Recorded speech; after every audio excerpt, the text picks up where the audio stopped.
ధర్మాన్ని కాపాడడానికి జన్మించిన దైవం, ప్రేమకు ప్రతిపదిగా నిలిచిన శ్రీ మహాబాణుడు, యుద్ధభూమిలో ప్రపంచానికి శాశ్వతమైన జ్ఞానాన్ని అందించిన శ్రీ జగద్గురువు. ఈయననే శ్రీకృష్ణ పరమాత్మ.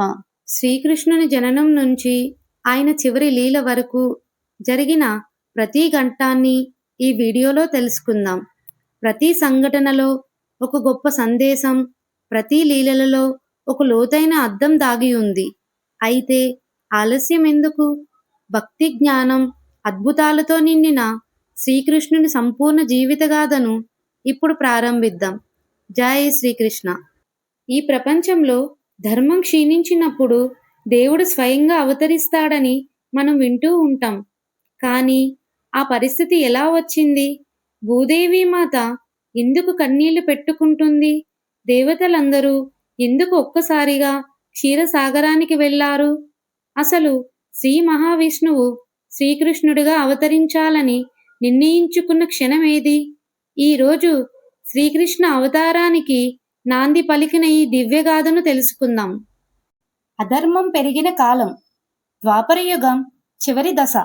కాలచక్రం నెమ్మదిగా మారుతుంది. ధర్మం తన శక్తిని కోల్పోతుంది. సత్యం కంటే స్వార్థం బలపడుతుంది.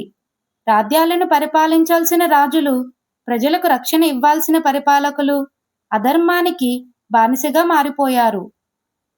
ప్రజలపై ఆర్థిక పన్నులను విధించేవారు, నిరపరాధులను హింసించేవారు, ఋషుల యజ్ఞాలకు ఆటంకాలు కలిగించేవారు, దేవాలయాలను ధ్వంసం చేసేవారు.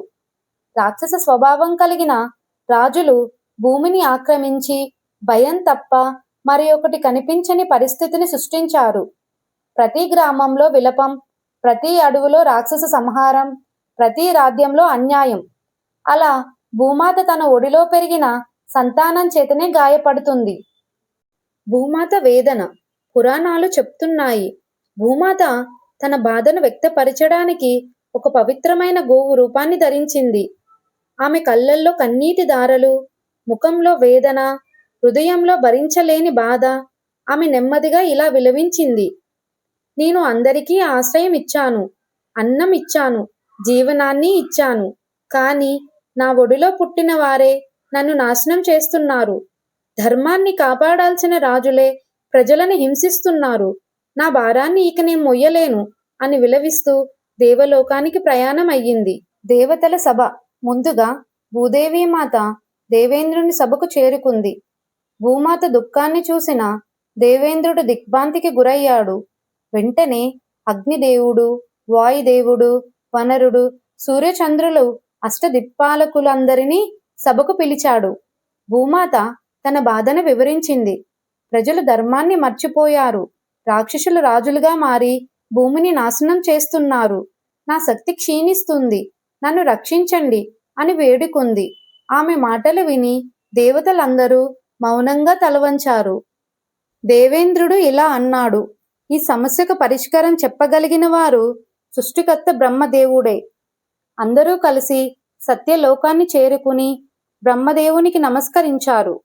భూమాత కన్నీళ్లను చూసిన బ్రహ్మదేవుడు కొద్దిసేపు జ్ఞానంలో మునిగిపోయాడు.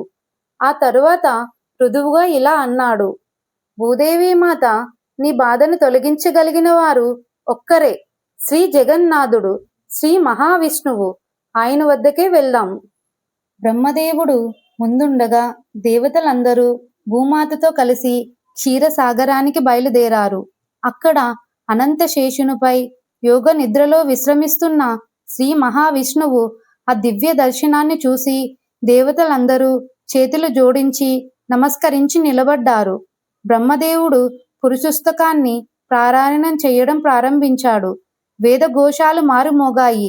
దేవతల ప్రార్థనలతో క్షీరసాగరమంతా దివ్యకాంతితో నిండిపోయింది. ఆ క్షణమే ఆకాశమంతా అపురూపమైన ప్రకాశం వ్యాపించింది.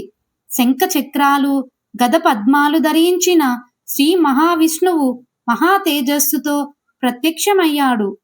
ఆయన చిరునవ్వుతో దేవతలను చూస్తూ ఇలా అడిగాడు, దేవతలారా, మీరందరూ ఒకేసారి ఇక్కడికి రావడానికి కారణమేమిటి? భూదేవి మాత ప్రార్థన. భూదేవి మాత కన్నీటితో ముందుకు వచ్చి నమస్కరించింది. ప్రభు, ఇక నేను ఈ భారాన్ని భరించలేను. అధర్మం భూమిని కమ్మేసింది. ప్రజలు బాధపడుతున్నారు. ఋషులు యజ్ఞాలు చేయలేకపోతున్నారు. ధర్మం అంతరించిపోతుంది. నన్ను రక్షించండి ప్రభు అని వేడుకుంది. ఆ మాటలు విని దేవతలందరూ మౌనంగా నిలిచిపోయారు. శ్రీ మహావిష్ణువు చిరునవ్వు చిందిస్తూ ఇలా అన్నారు. భయపడకు భూదేవి మాత. ధర్మాన్ని రక్షించడానికి, అధర్మాన్ని నాశనం చెయ్యడానికి, సాధువులను కాపాడడానికి నేను స్వయంగా భూమిపై అవతరిస్తాను. ఆ మాట అన్న వెంటనే ఆ దివ్యవాక్యం మారుమోగింది. యదా యదా హి ధర్మస్య గ్లానిర్భవతి భారత అభ్యుద్ధనామ ధర్మస్య తదాస్మానం సుజామహేం. ధర్మం క్షీణించిన ప్రతిసారి నేను అవతరిస్తాను. తరువాత శ్రీ మహావిష్ణువు దేవతల వైపు తిరిగి ఇలా అన్నారు. మీరు కూడా భూమిపై మానవులుగా జన్మించండి. ఎద్దు వంశంలో, ఇతర వంశాలలో అవతరించి నా అవతార కార్యానికి సహకరించండి. దేవతలందరూ ఆనందంతో నమస్కరించారు. మీ ఆజ్ఞ శిరసా వహిస్తాము ప్రభు అని సమాధానమిచ్చారు. శ్రీకృష్ణ అవతారానికి నాంది. ఆ రోజు భూమి చరిత్రలో ఒక కొత్త అధ్యాయం ప్రారంభమయ్యింది. దేవతలు ఒక్కొక్కరుగా మానవ రూపంలో జన్మించేందుకు సిద్ధమయ్యారు. కాలం తన గమనాన్ని కొనసాగించింది. మధుర నగరంలో దేవకీ వాసుదేవుల వివాహం జరిగింది. ఆకాశవాణి వినిపించింది. కంసుని విధి నిర్ణయించబడింది. అలా భూమాత కన్నీళ్లకు సమాధానంగా ధర్మాన్ని పునరుద్ధరించడానికి శ్రీ జగన్నాథుడు, శ్రీ మహావిష్ణువు శ్రీకృష్ణుడుగా అవతరించడానికి సిద్ధమయ్యాడు. భూమాత కన్నీళ్లతో ప్రారంభమైన ఈ దివ్యగాథ ప్రపంచానికి శ్రీకృష్ణ పరమాత్మ అవతారాన్ని అందించింది. అది కేవలం ఒక జన్మ కథ కాదు. ధర్మాన్ని కాపాడడానికి దేవుడు స్వయంగా భూమిపైకి దిగివచ్చిన మహోన్నత చరిత్ర. తదుపరి భాగంలో దేవకీ వాసుదేవుల వివాహం, కంసుని ఆకాశవాణి, శ్రీకృష్ణ జనన రహస్యాన్ని తెలుసుకుందాం. ఈ వీడియో మీకు నచ్చినట్లయితే లైక్ చేయండి, కామెంట్ చేయండి. ఇలాంటి స్టోరీస్ కోసం మన ఛానల్ని ఇప్పుడే సబ్స్క్రైబ్ చేసుకోవడం మర్చిపోవద్దు.